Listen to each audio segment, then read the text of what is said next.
하나. 자, 내신 대비 열심히 공부했던 친구들은 극작품에서 이 단어가 나오면 어떤 작품이 떠올라야 될 텐데. 원고지나 결혼 같은 게 떠올라야지. 거기서 우리 이런 공부하지 않았었니? 주인공이 장남, 장녀 이렇게 객관화된 인물이었고 등장인물이 극을 이어가다가 갑자기 딱 웃더니 여러분 보셨죠? 하면서 갑자기 관객한테 말을 걸어요. 빠져들 법하면 그걸 딱 차단해가지고 우리를 저 멀리에 두게 하는 그런 부분을 뭐라고 하지? 서사극이잖아. 그러니까 지금 이번 학생은 서사극의 특징을 말하고 있는 거니까 굉장히 중요한 개념어야. 잘 기억해 놓자고. 처음 보는 거 아니지? 처음 듣는 거 아니지? 서사극이라는 말. 중요한 건 관객의 몰입을 차단하는 효과를 통해서 사건을 조금 더 어떻게 객관적으로 바라볼 수 있게 만들어주는 것을 우리는 서사극적 특징이 나타난다고 부른다는 거야. 중요한 말이니까 잘 기억해놔. 쉽게 말해서 깬다는 거죠. 뭐야 이거? 이런 느낌 있다는 거. 그래서 정답은 일단 1번이었는데 2번에 중요한 말이 있었고요. 3번에 회고적 사건 배치, 4번에 낙관적 전망, 5번에 뭐 낭만적 분위기 다 말도 안 되는 것들 쉽게 찾을 수 있을 거라고 생각합니다. 어려운 말도 없었죠? 오케이. 자 이렇게 해서 하나 또 마무리 짓겠습니다. 자 그 다음 이번에는 당신이 나무를 사랑하는 까닭이라고 하는 수필갈래를 그냥 바로 이어서 이 정도는 바로 가도 되지. 바로 이어서 갑시다. 그냥 6번.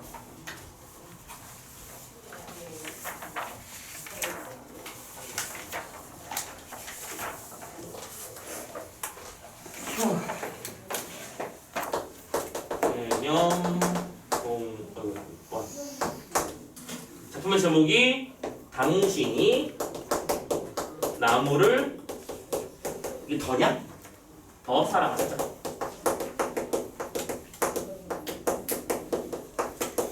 자, 작품의 갈래가 뭡니까? 작품의 갈래가 뭡니까? 수필이에요. 선생님 그 얘기를 하나 더 까먹었네.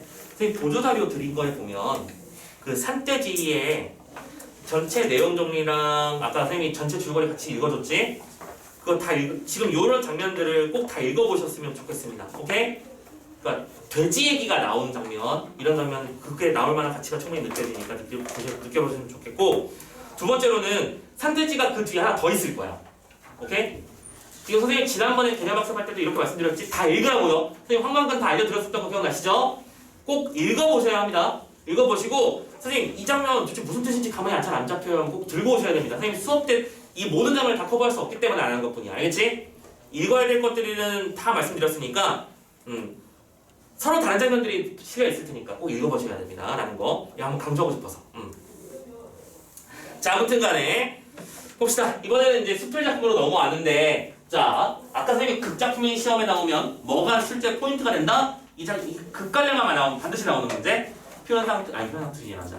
그게 갈래의 특징이라고 했었지. 오케이? 자 수필은 어떻게 나올까요? 작가의 선생님 한두번 얘기하는 거 아니잖아. 작가의 개성의 문제가 나온다고. 작가의 개성을 문제화시키는 방법은 두 가지야. 1번 표현상 특징을 문제로 내면 될 거야. 그치? 표현상 특징? 그래서 이 표현상 특징 문제가 요즘은 어떻게 문제가 되고 있니? 수필 작품을 시랑 같이 묶어! 그런 다음에 표현상 특징을 물어보잖아. 시에서도 표현상 특징이 중요하고 얘도 표현상 특징이 중요하니까. 갈래복합문제에서 요즘 대부분 뭐 수필 아니든가? 생각을 해보자고. 두 번째, 이게 더 중요해. 근데 두 번째 바로 소재에 대한 태도. 선생님이랑 수업했던 친구들은 다 선생님 슬리퍼 가지고 얘 많이 듣는 거 기억나시죠? 슬리퍼를 신고 다니는 걸 좋아하는 사람은 슬리퍼의 편안함과 장점을 설명하면서 글을 만들어 갈 거야. 하지만 슬리퍼를 싫어하는 사람의 입장에서는 점잖지 못하고 발가락 밖에 냄새나고 이런 단점들 위주로, 그치? 글을 엮어 나가겠지. 사람이 가지고 있는 관점에 따라 소재를 다루는 방식도 달라지고 소재에 대한 태도도 달라진다는 거. 그 태도를 반드시 물어보게 돼 있다고. 뒤에 있는 문제 중에 문제를 먼저 보자면, 봐봐. 얘들아 1번 문제 왜 나온 건지 감 잡혀? 그냥 스토리 파악하라는 문제야. 어려운 거 아니야. 2번 문제 왜 나오는지 잘 생각해봐. 이거 무슨 문제가 되는 거니? 표현상 특징 문제가 되는 거겠지. 3번 문제 왜 나왔을까? 바로 작가의 태도 파악하는 문제였던 거야. 이게 문제 구성이 그런 의도로 되어 있다는 것도 염두에 두셨으면 좋겠다는 거야. 알겠어? 그러면 자, 수능 시험이 됐든 모의고사가 됐든 우리 시험 앞에 수필이 놓였다라고 보는 순간 내가 할 일은 정해지는 거야. 그치? 표현상 특징을 찾아가면서 읽어야 되고 중심 소재가 뭔지 찾아내고 그 소재를 어떻게 생각하는지까지 찾아내. 그리고 수능 특강 우리 이렇게 보자. 수능 문제에 조용이라고 하는 수필 나왔던 거 기억해? 오케이? 그리고 선생님이 그걸 설명해 드리면서 수능 특강에는 용풍이라고 하는 수필이 나왔다고 했었지. 수능 특강에서는 용이 뭐냐면 게으름이었잖아. 게으름을 풍자하면서 게으름을 비판하는 태도의 수필을 문제로 냈다는 말이야. 작품으로 냈단 말이야. 하지만 그 작품의 주제 연기, 소재 연기를 해봤지 수필은 아예. 소재를 끌고 와가지고 이번에는 작품에서는 게으름이 오히려 긍정적인 의미를 가질 수도 있다. 삶의 여유, 관조 이런 식으로 가버렸잖아. 기억나시죠? 그런 식으로도 연기할 수 있다는 거야. 소재의 태도 그 중심으로 읽어내려고 노력해라. 알겠지? 알겠죠?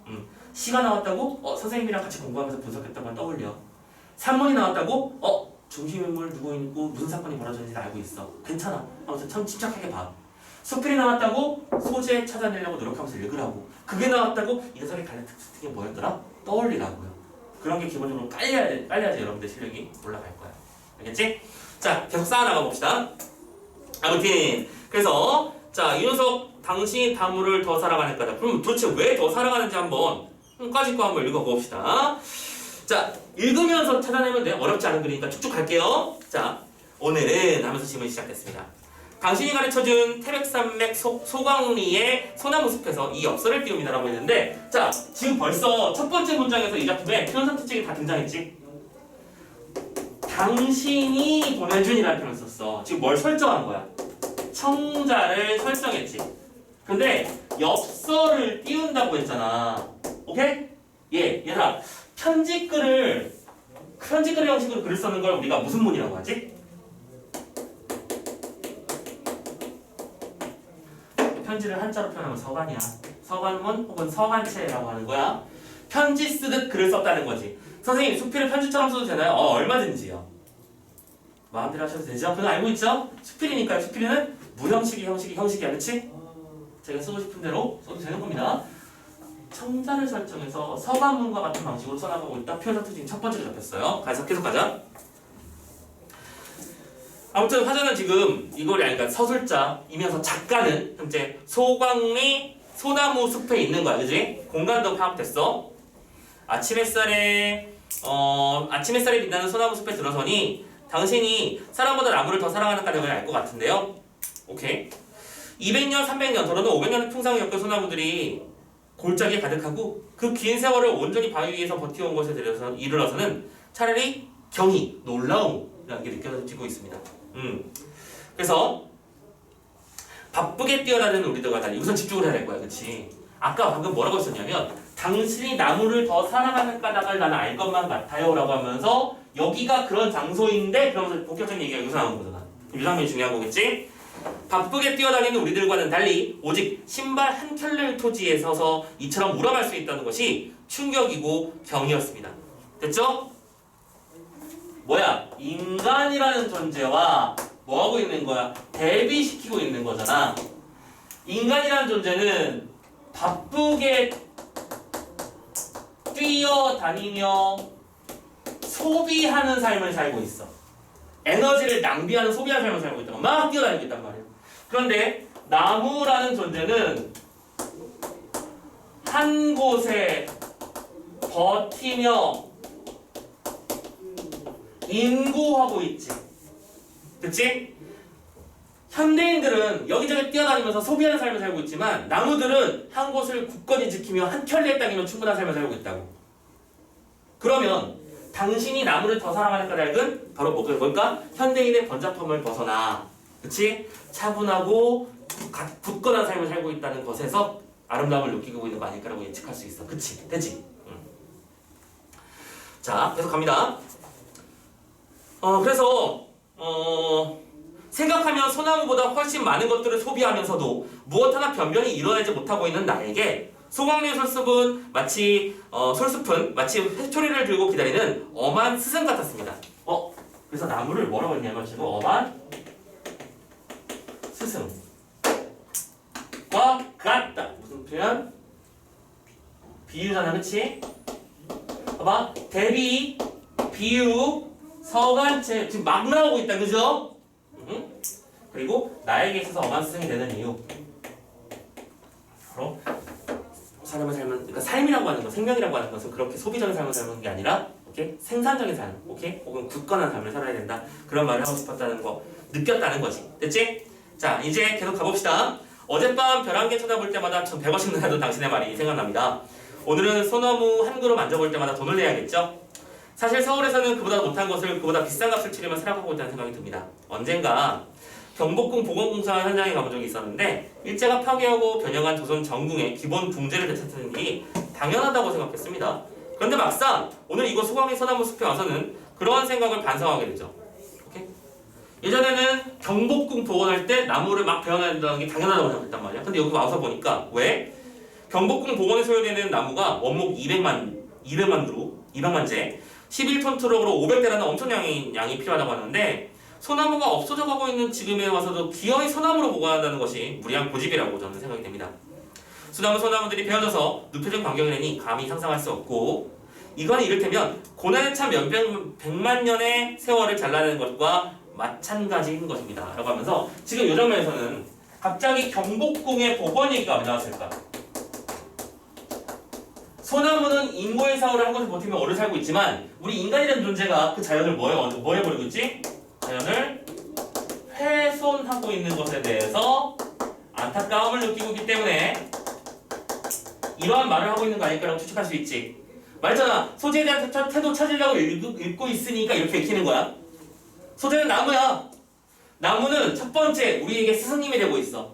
두 번째 보호해야 할 존재야. 됐어? 이렇게 딱딱 잡아 나가는 거야. 우리가 생각 없이 잘라내고 있는 것이 어떻게 소나무뿐이겠어요? 없어도 되는 물건을 만들기 위해서 잠깐만.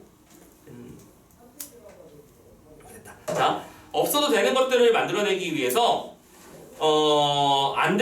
없어서는 안 될 것들을 마구 잘라내고 있는가 하면 아예 사람을 잘라낸다는 일마저 서슴지 않는 것이 우리의 현실이기 때문입니다. 자, 자연 훼손 레벨이 아니었던 거구나. 오케이? 사람들은 자기가 원하는 것을 이루기 위해 아무거나 다 잘라버린다고. 심지어 사람도 잘라내. 근데 자연은 그러는 거지. 아니지. 난 때가 됐어. 갈게 하면서 뚝 잘리고 사라지는 게 아니잖아. 그치? 지금 여기서는 뭐랄까? 뭔가 무차별적인 목표의식이라고 해야 될까? 무차별적인 생산. 오케이? 무차별적인 소비? 오케이? 소비에 대한 비판의 모습이 보이고 있다. 잡았으면 좋겠고요. 그치? 가보자. 자, 우리가 살고 있는 이 지구 위에 유일한 생산자는 식물이라고 하던 당신의 말이 생각나죠? 동물은 소비자예요. 최대 소비자는 사람이죠. 사람들의 생산이라고 하는 건 식물들이 만들어 놓은 것이나 땅속에 묻힌 것을 파내어 소비하는 것일 뿐입니다. 우리가 말하는 생산은 실제로 소비다. 이게 뭐야? 작가의 개성적 인식이지. 이런 말은 중요한 거지. 자, 작가의 개성적 인식이 등장해서 인간은 생산한다고 생각하지만 그것은 실제로는 소비다. 그렇잖아. 나름대로 상큼한 관점 아니야? 나름대로가 아니고 매우 상큼한 관점이지. 우리는 별을 길어내서 생산한다고 말하지만 그거는 그냥 원래 잘하는 거야. 인간의 입맛에 맞춰 대량으로 만들어낸 것뿐이지. 자, 그래서 자연을 오로지 생산의 요소로 규정하는 경제학의 폭력성이 이 소거리에서만큼 분명하게 부각되는 곳이 달리 없을 것 같습니다. 됐습니까? 오케이. 폭력적 소비. 그러니까 무차별적이고 폭력적인 소비를 뭐하고 있다? 비판하고 있다. 또 같은 말이 되고 있는 거죠. 우리가 이런 말이 있어. 산판일을 하는 사람. 그러니까 나무를 베는 거. 산판일을 하는 사람들은 큰 나무를 베어댄 그루터기에 올라서지 않는 것이 불문율로 되어 있다고 합니다. 니들 그거 아는지 모르겠는데 예전에 이제 경복궁 같은 궁궐의 목재를 지을 때는 최고급 목재를 써야 될 거 아니야. 그러면 얘들아 금강소나무 들어본 적 있어? 금강이 뭐야? 다이아몬드잖아. 재질이 워낙 단단한데 참고로 그 녀석의 특징이 뭐냐면 1년에 옆으로 0.5cm씩밖에 안 자라. 나이테가 그래서 엄청 촘촘해. 나이테가 촘촘하니까 겁나 단단하겠지. 근데 그런 나무가 이만해지려면 수백 년, 거의 1000년 가까운 시간이 필요하겠지. 근데 그런 목재를 써야 궁궐에 어울리잖아. 그래서 옛날에 어떻게 했었냐면 얘를 보면 1000살 이상의 존재잖아. 그치? 그래서 나무를 윙 하고 잘라내지 않아요. 뭘 가져오냐면 제사상을 들고. 이 나무, 얘가 나무야. 촥! 어명이요! 하면서 시작했어요. 미안한데 너 지금 가야 돼.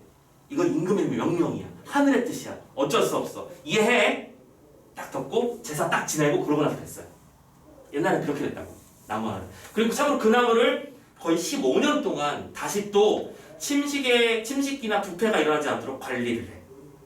그러니까 참고로 그 관리가 어떻게 하는 거냐면 1년 동안은 수돗물에 담아놨다가 1년 동안은 그늘에서 말리다가 또 1년 동안 소금에 넣었다가 이렇게 넣었다 뺐다를 반복한대. 그러면 이게 뒤틀리지 않는 아주 강력한 목재가 된다는 거지. 참고로 그런 목재를 가지고 우리가 알고 있는 현판도 만드는 거고 중심 기둥도 만드는 거야. 그렇지? 수백 년 수천 년에 가는 건물들은 보통 그런 걸로 지어졌다고 하지. 근데 이번에 광화문이 그 금강소나무 잘랐잖아. 그래서 광화문 때문에 금강소나무 또 잘랐거든. 이거 국가 문화재예요. 우리 금강소나무는 함부로 자르면 안 됩니다. 걸려요. 아무튼 근데 금강소나무를 잘랐는데 이 금강소나무가 귀한 목재잖아. 이 썩은 놈의 새끼가 빼돌렸어. 누가요? 장인이야. 뉴스 혹시 봤어? 광화문이 불에 탔었잖아. 현판을 새로 만들어야 됐잖아. 금강소나무를 그래서 잘랐단 말이야. 근데 금강소나무 목재는 딴 데다 팔아버리고 그냥 단단한 목재 아무나 썼단 말이야. 그래서 그게 어떻게 걸렸는 줄 알아? 광화문 현판이 실제로 뒤틀렸거든 지금. 쩍 하고 갈라졌어요 지금. 불과 1, 2년 만에. 그래서 또 바꿨잖아. 이 미친 짓을 하고 그게 잡혀갔잖아요. 참고로 그 사람이 우리나라 옥새도 만들었다고 하는데. 자, 그래서